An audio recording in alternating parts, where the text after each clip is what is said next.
इसलिए हे परमेश्वर, जब मैं बूढ़ा हो जाऊं और मेरे बाल पक जाएं, तब भी तू मुझे ना छोड़, जब तक मैं आने वाली पीढ़ी के लोगों को तेरा बाहुबल और सब उत्पन्न होने वालों को तेरा पराक्रम सुनाऊं। शनिवार 19 नवंबर 2022। आज के मनन के लिए मैंने आप ही के लिए चुना है 2 कुरिन्थियों अध्याय 11 और उसका 30वां वाक्य। यदि घमंड करना तो मैं अपनी निर्बलता की बातों पर करूंगा। आपका दिन आशीषित हो। हम जो भी हासिल करते हैं वो उसके बल के द्वारा है, और जब हम पराजित होते हैं वह हमारी कमजोरी होती है।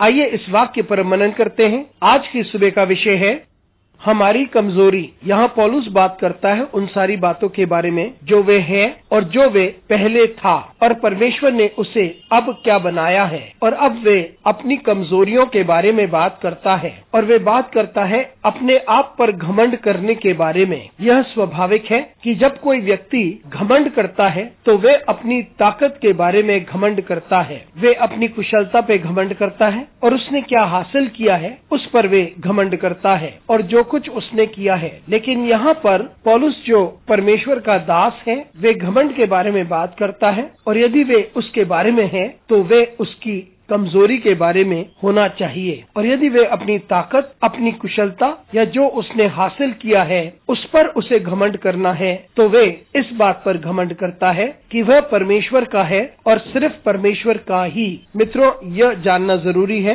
कि हमने जो कुछ हासिल किया है और हमारी सारी कुशलता वो सिर्फ इसलिए है क्योंकि परमेश्वर ने हमें बल दिया है, परमेश्वर ने करने की ताकत दी है, और परमेश्वर ने समय दिया ताकि हम उसे हासिल कर सकें, और सब कुछ हमारे अनुकूल हो जाता है ताकि हम वह हासिल करते हैं जो परमेश्वर हमसे चाहता है। और इसीलिए हमने जो कुछ हासिल किया है और जो कुछ हम हासिल करने जा रहे हैं वे परमेश्वर की ओर से ही है। और जब भी हम घमंड करें तो ये बात को जाने कि हम नहीं, ये वह है। और यदि हमें घमंड करने की आवश्यकता है तो हम अपनी कमजोरी के बारे में घमंड करें, क्योंकि यही हम हैं। हम कमजोर हैं और हम गिर जाते हैं। हमारी कमजोरी जिसकी वजह से हम दूर हो जाते हैं, हमारी कमजोरी जिसकी वजह से हम कुछ हासिल ना कर पाते हैं, और हर प्रकार की कमजोरी के बारे में। लेकिन हमारे पास जो कुछ है और हम जो कुछ हासिल कर सकते हैं वो सभी परमेश्वर की ओर से ही है। इस बात को याद रखें कि हम अपने बारे में घमंड नहीं कर सकते, क्योंकि हम जो कुछ है